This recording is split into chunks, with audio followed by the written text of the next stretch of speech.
a very short video on the annual solar eclipse that's coming up and also the significance of that particular day. Hello everybody, I'm Tina Chaudhary. Welcome to my channel and a very, very warm namaste. Aham Brahmasmi. So I wanted to make a very quick video on the solar eclipse that's coming up, and I also wanted to share with you some of the details of why that day is also, the other reasons of why that day is also special. I had mentioned it on one of my previous videos that I will bring that up. So this is a very short video. I'll give you some details of the solar eclipse, what you can do, what you know, how you can best utilize the energy of that day. It's a very special day, and I'll tell you why. So the first things first, let me just give you some details of the solar eclipse. Now the solar eclipse is going to be only visible in the Americas. So it's going to be visible mostly in North America, Central America, and some parts of South America, and nowhere else in the world. So you can see where it's going to be visible. I have the picture over here. Now it's very common, a lot of people ask me, if it's not visible in any other part of the world, like in any of the other countries, does it impact it? Well, it definitely impacts the entire world, whether it's visible in the other parts of the world or not. The solar eclipse is a astronomical event, so it impacts the entire world. Of course, the countries and the places where it's visible at have more pronounced impact of the solar eclipse, but wherever it's not visible also will see the impact of the solar eclipse. I've mentioned this previously, but I'll mention it again. Now we'll talk about what the impacts are, but let's go through the details, the planetary details of this eclipse. Now this eclipse is just a little bit special. It's a little bit of a confusing eclipse. So a lot of people are saying whether it's in Virgo or whether it's in Libra. Now normally the solar eclipse or any eclipse occurs because of the position of Rahu Ketu along with the sun and the moon. So the lunar eclipse, which happens always 2 weeks, there's always a 2-week gap between a solar and a lunar eclipse. So the solar eclipse is on October 14th. So 2 weeks later, on October 28th, is going to be the lunar eclipse. So like I mentioned, the eclipses always occur when the sun gets involved with either Rahu or Ketu, and similarly, the lunar eclipse occurs when the moon gets involved with either the Rahu or Ketu. This time, the solar eclipse is occurring because the sun's getting involved with Ketu. Which zodiac sign is it occurring in? It's a very, very special eclipse because even though Ketu, which is the south node of the moon, is in the sign of Libra, and it has been for 18 months, and the sun is actually in the zodiac of Virgo. And so normally the eclipses happen when both the sun or the moon is in the same sign as Rahu and Ketu. But this time, the sun is in Virgo and Ketu is in Libra, and there's still going to be an eclipse. Why? Because Ketu and Rahu are getting ready at the end of October to change their zodiacs. So Ketu is at 0 degrees of Libra and the sun is at about 26 degrees, 51 minutes of Virgo. So they're very close together. They're about 3 degrees apart, but it so happens that those 3 degrees are actually the difference, or they're crossing the two zodiacs between Virgo and Libra. So that's why Ketu is in Libra, but the sun is in Virgo. So we're going to say that the eclipse is happening in Virgo. Now they're both in the same nakshatra. So the nakshatra that the eclipse is happening is Chitra. Chitra is ruled by Mars. I've made a video when Ketu went into Chitra. I made a video, so you can, definitely, if you missed that video, you want to revisit that video, you can watch it and see what the impact of Ketu being in Chitra is. But so here we go, the Ketu being still at the very end of Libra, and sun being, like I said, in Virgo, in the Chitra, both in Chitra nakshatra. That's where the eclipse is happening. So we're going to say that the impact of the eclipse is going to be in the Virgo zodiac, even though Ketu hasn't made its backward transit into Virgo from Libra. Now when they do the Rahu Ketu make their transits into Virgo and Pisces later in the month of October, I'll make a separate video on that. It's a very, very special event. It's a very special transit. Definitely deserves 2 videos. I'll make 2 videos on that and I'll tell you about that later. So here we go. There's an eclipse in the nakshatra of Chitra in the zodiac sign of Virgo. Let's take a look at the planetary placements when this eclipse is happening. One of the very challenging aspects that this during this eclipse is going to be the fact that Mars is also going to be in Libra along with Ketu. There is a Mars-Ketu conjunction going on in Libra at this time. Chitra, like I said, the nakshatra that the eclipse happens in is ruled by Mars. So now here's Mars is also involved in the eclipse in various ways. Not only is Ketu and Sun, both the planets that are involved in the eclipse, are in a nakshatra that's ruled by Mars, but Mars is also in the same position along with Ketu. It has a conjunction with Ketu going on. So Mars is going to be heavily involved in this eclipse, and is going to have a very pronounced impact on this eclipse. The other planets that are going to be involved, which is in Virgo, so the planets that are going to be in Virgo are going to be Sun, Moon, and Mercury. So Mercury also rules Virgo, which is where we said that the eclipse was going to happen in. So there's two planets that are going to have a very pronounced impact on this eclipse, which is going to be Mars and Mercury, because Mercury rules Virgo and it's also going to be in Virgo, its own house. So it's definitely going to be in a very exalted position. Exalted is a very strong position, and Mars is also involved. So the impact that we study on what impact this eclipse is going to be is based on Mars and Mercury. Of course, the Sun is always involved in the solar eclipse, so the Sun always has the impact. But Mars and Mercury are going to have a very big say in the result or the impact of this eclipse this time. So who are the people that this eclipse can actually impact the most? Well, definitely people that have Virgo ascendants are going to get impact because it's happening in their own ascendant house. How do they get impacted? It can impact their health, their vitality, and their energy. It can definitely be impacted. If your moon is in Virgo, then you can get impacted emotionally at a mental level, because the moon is also in Virgo at this time. It's involved in the eclipse. So mentally and emotionally, you could feel a little down. You can get a little bit depressed also. So just become aware that this is a temporary passing nature.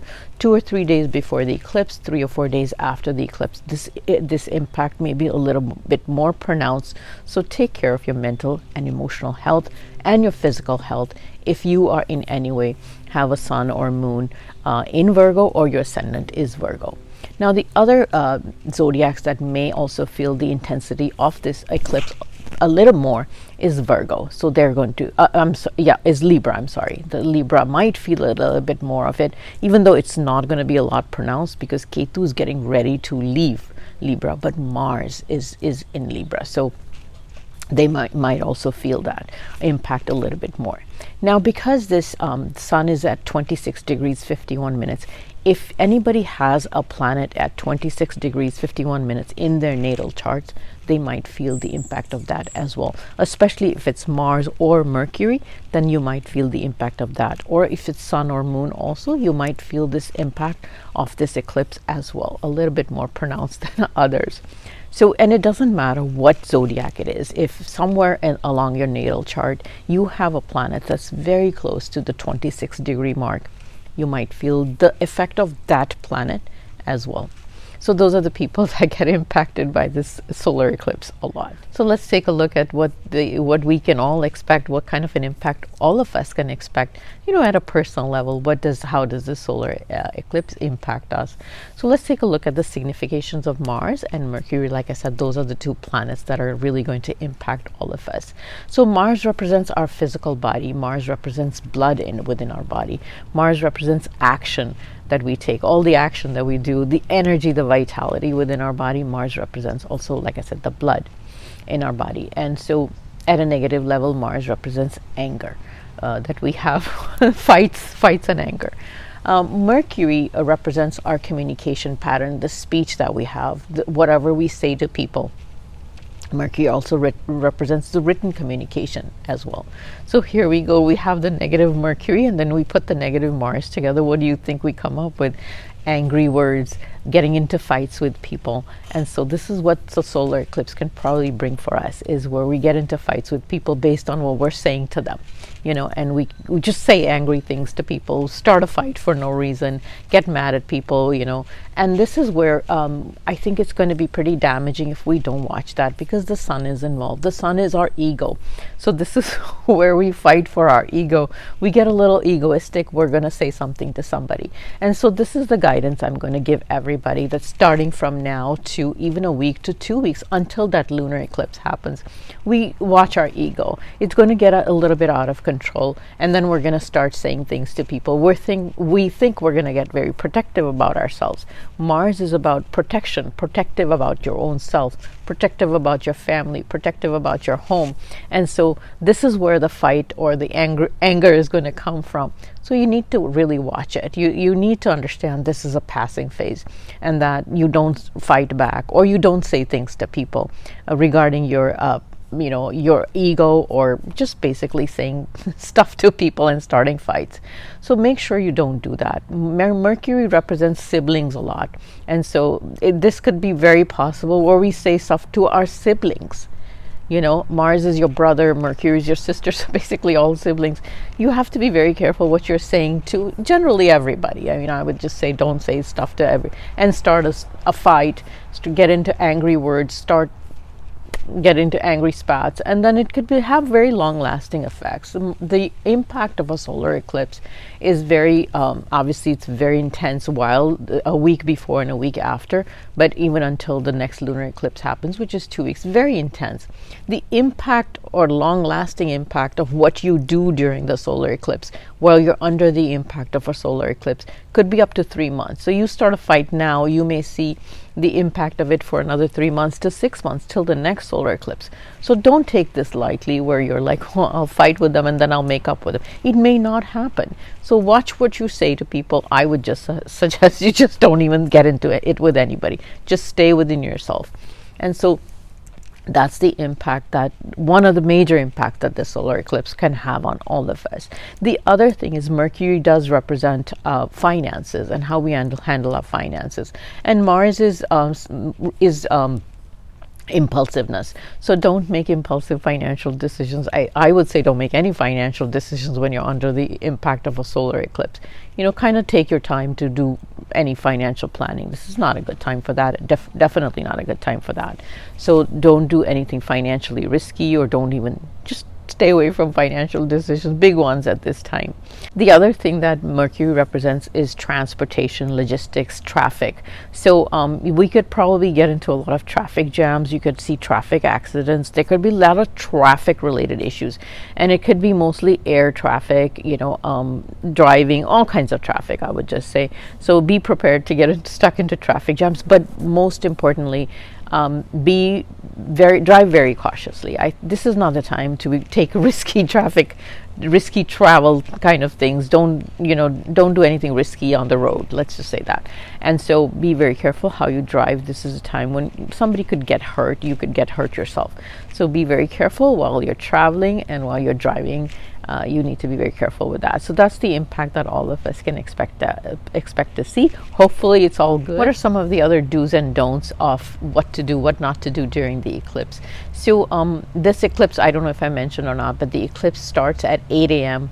8:08 a.m. California West Coast time in the USA. So, and it, you can Google it for your local time of how long this eclipse is. But while the eclipse is going on, one of the things, or actually 12 hours before and 12 hours after the eclipse, some of the things that you shouldn't do. Now, whether it's visible in your area or not, you still shouldn't do these things. One of the things that you shouldn't do is any activity that's a benefic activity, things that you expect to get good results from. So you shouldn't have any auspicious events that you have. Obviously, you shouldn't do auspicious events. One of the things you shouldn't even do is going to a temple. That's a beneficial activity, auspicious activity. So a lot of times the temples that where the eclipse is visible are closed. But if it's not visible, usually the temples and religious institutions stay open. So if it's not visible in your area, you can go to a temple. But if it's visible in your area, then you shouldn't do that. But what you shouldn't do, whether it's visible or not in your local area, is anything beneficial, like start new things that you hope to get good results from, start new projects, start new jobs, or just basically things that are positive in your life. I don't think you should do anything that has you expect benefic results from. So that's something that you shouldn't do the day off or 12 hours before and 12 hours after an eclipse. And the reason for that is that during that eclipse, when it's starting to happen and as it's moving away, there is a very intense energy of, in this case, Ketu. So normally Rahu Ketu are causing the eclipse, like I said. So before and after the eclipse, there's an intense energy of Rahu Ketu within the environment. Rahu Ketu are malefic planets, and so there's no benefic energy. They are blocking the benefic energies of the luminaries, which is the sun and the moon at this time, or any other planets that are involved. So they block the benefic or the positive energies of the other planets. So there's malefic energy in the universe, supposedly, and so there's no blessings that are available in the environment. So that's why you shouldn't do anything that you expect to get good results from. So don't do anything that you expect good results from in the long term. That's why it's considered not. That's why you don't do that. Now, what can you do to get good results? One of the things that you should do during the eclipse is you can do your manifestation. You can do mantra recitation. And so it's supposed to be that if you do any mantra recitation during the eclipse, while the eclipse is happening, you get the benefit of the mantras a millionfold, like a lot more than you would if it wasn't an eclipse going on. So if there's a favorite mantra that you could practice, you can definitely do that during the eclipse, and so it's supposed to give you a lot more impact, or you get a lot more benefit from that mantra while you're doing it during the eclipse. Also, manifestations you can do during the eclipse while there is. So it has the multiplicity of the Rahu Ketu impact is present in the environment. So you can do your manifestations during the eclipses also. So you can certainly have a wonderful time to do that. I've tried them in my past during the eclipses. I've done some manifestations, and it really works. So let's take a look at what some of the world events could be expected because of this solar eclipse. And it doesn't matter whether the eclipse is visible in those countries or not. We can expect to see some of this. Some of them are not good. So I hope it doesn't work out like this, but this is what the eclipse probably could do or impact us, the world at large. So the number one thing is that the sun obviously is involved. It's a solar eclipse after all. So the sun represents the heads of state, the heads of companies, even the head of households. And so because Virgo is the zodiac that's involved, Virgo is the sixth zodiac sign of the generic birth chart. So the sixth zodiac sign, Virgo, represents health. So it can definitely impact the health of some world leaders. Heads of state, heads of companies. So it definitely may have an impact on the health of politicians, some heads of state as well. The other thing is that the solar eclipse always tends to have an impact on the leaders of state and the politicians, because the sun represents the government usually. So definitely the health, we could over the next 3 to 4 months we can expect to see some health impact on some world leaders. Also, the sun and the Mars get involved. There's the impulsive action taking. So there could be some impulsive actions taken that may result in a war-like situation, or the war could intensify. We already have a war going on, so it could intensify. And Mars represents wars as well. Mars definitely represents war.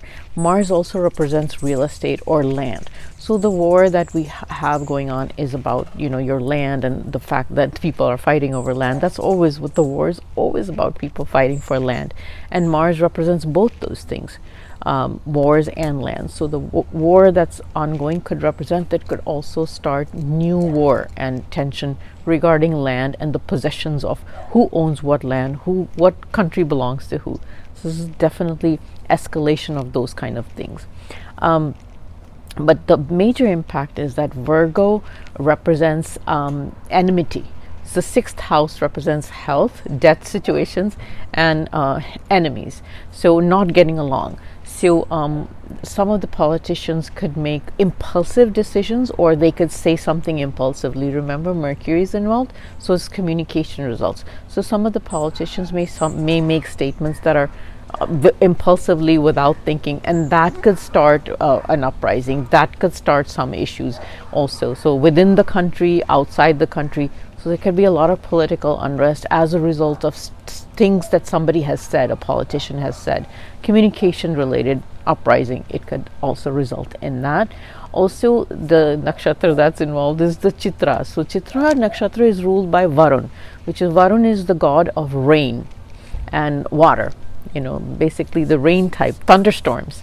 So we could natural disasters relating to rain, but Mars, like I said, relates to fire and earth. So both kinds of natural disasters are maybe could happen. It could be related to thunderstorms, storms in the ocean that could happen, and also earth type of disasters. So it could be volcanoes. It could also be fire-related accidents, man-made disasters, as well as natural disasters related to the earth, which could be volcano activity. Like I said, it could be fire-related activity, definitely, and then it could also be thunderstorm-like activity. What is the direction? Which parts of the country get susceptible? Chitra rules the south direction, so it could be the southern parts of the countries that get to see these natural disasters. Unfortunately, southern part of the USA could see that, south and west also. So the western part of, like, a lot of my viewers are in India, so they want to know. So the west part, the south and the west part of India, USA, could experience natural disasters and political uprisings also. So I know India has some issues, political issues, I think, going on in the western states as well. So there could be a lot more political unrest in those areas on the western side of the world, of the country as well. So we could definitely see political drama, for lack of a better way to say. There's a lot of political drama coming up between the political parties, especially if there's any upcoming elections. You could see lots and lots of uprising as related to that. One of the last things I have to say about that is that Chitra represents the creativity, people in creative fields, like artists, all fine arts. It could be artists, it could be painters, musicians, singers, all those kind of things. And so there could be some trouble related to them as well in their profession, or to them, health to a big artist. There could be some issues that we see with that as well, all countries. So there's problem with that profession as well, because Chitra rules those professions. So there could be some problems in that as well. I know the USA is already experiencing some trouble in their fine arts, in the movie industry. There's some strikes and stuff going on, so that could intensify, become pretty bad. So those are some of the predictions, world events that we could probably expect to see as a result of this solar eclipse. I did mention that October 14th, which is the day of the eclipse, is also special for another reason. It's the last day of Shraddh or Pitru Paksh. What is that? I've mentioned in my previous videos that the Hindu or Sanatans believe that 15 days every year they pray for the blessings of their ancestors, or the souls for the departed ancestors. So they pray for the appeasement of their souls, of all the ancestors that have departed, and they ask for their blessings. So they make sure that the soul is happy and they bless them. It's very important that they do that, and it's a lot of charts. You can see that the ancestors have not been, that the person's not been blessed by their ancestors, and the ancestor soul may have been, is not happy at this time. So we also ask those people to do the Pitru Paksh. But it's also important for every single person to do it. It changes your life when you do that, because we're happy in our lives, we are blessed in our lives because of the blessings of our parents, of our ancestors, grandparents, and those are our ancestors. So it's very important that even though those ancestors have passed, they continue to bless us. So this is so it's a 15-day time when the Hindus do that. But what a lot of the Hindus do is that they do it at the last day. They do a combined prayer for all the ancestors that have departed. So you don't have to do like one for your grandfather or great grandfather. So if you want to do it one day for all your departed ancestors together, then you do it on the last day. And so that last day is October 14th. So it's the last day of Pitru Paksh. So if people haven't done their Shraddh blessings or the Shraddh prayer for their departed ancestors, the last day to do it is Saturday, October 14th. Very, very important to do it for everybody, whether you knew your ancestors or not, you knew their names or not. It's very important that you continue to get the blessings of your ancestors. And what do you do to get the blessings is you obviously pray that their soul has moved on and it's in a happy state. So that's one thing. The other thing that you have to do is you ask for their blessing. So you ask that they always bless you. Parents always bless their children. They always want the good for their children. Grandparents, parents, we always want the good for our children. So that's the best kind of blessings that we could receive, is from our parents, our ancestors, grandparents, So that's what we do, is we ask for their blessings. And so the way to do that is you donate something. So you can donate food, is always the best thing you donate to. Who do you donate to? You donate to anybody that's needy. You can donate it to a poor person. You can go donate it to a temple or religious institution, or you can just donate it to a needy person. I will tell you what I've been doing, because I live in the US and it's very hard to find needy people. Like, where do you donate it to? In the past, I've donated some food items, I'll tell you what those are, into the temple, and the temple can use them to cook, and then they feed people. So you can definitely do that. You can give it to any religious institution that feeds. You can donate it to any place that will accept food from you. So you can donate it to a soup kitchen, you can donate it to needy people, you can donate it to a person that comes and works in your home that's that is poorer than you and would appreciate food from you. The food items that usually are donated are milk, sugar, rice. I usually donate even wheat, something made out of wheat. So you can basically donate any food items, but they shouldn't be meat related, non-vegetarian items. You shouldn't donate by killing another being, another living animal, and then donate that. So you shouldn't donate anything that's non-vegetarian. So don't donate any meat or eggs, fish, chicken. That's never to be donated. So always donate basic staples like sugar and grain. So rice, wheat, sugar, those are milk. Those are always the best kind of donations to do during Pitru Paksh. So if you haven't done that already, you can do that on Saturday and receive the blessings of your ancestors. So one of the other things is that the thing we do after the solar eclipse is donation. So it's such a wonderful thing where you can now do the solar eclipse donation as well as the Pitru Paksh donation. So make sure you do the donations on Saturday after the eclipse has passed, and you can certainly do that on both days. It's such a special thing to be able to do that on Saturday. I plan on doing that. I've actually got all my stuff ready, so I plan on doing that, where you receive the blessings of your ancestors. Very, very important to do. You'll see the difference in your life if you start doing that. You don't have to be a Hindu or practicing Hindu or anything. Anybody can do that. We all have ancestors regardless of what religion we are. So make sure you do those donations on Saturday as well if you haven't already. And with this, I come to the end of my video. If you liked the video, give me a like. Also, don't forget to share this video with all your friends and family so they know what they need to do for the solar eclipse days. And also they know that they have to do the Pitru Paksh donation on Saturday. And also, if you haven't subscribed to my channel already, please make sure you subscribe. Good luck to everybody. And goodbye for now.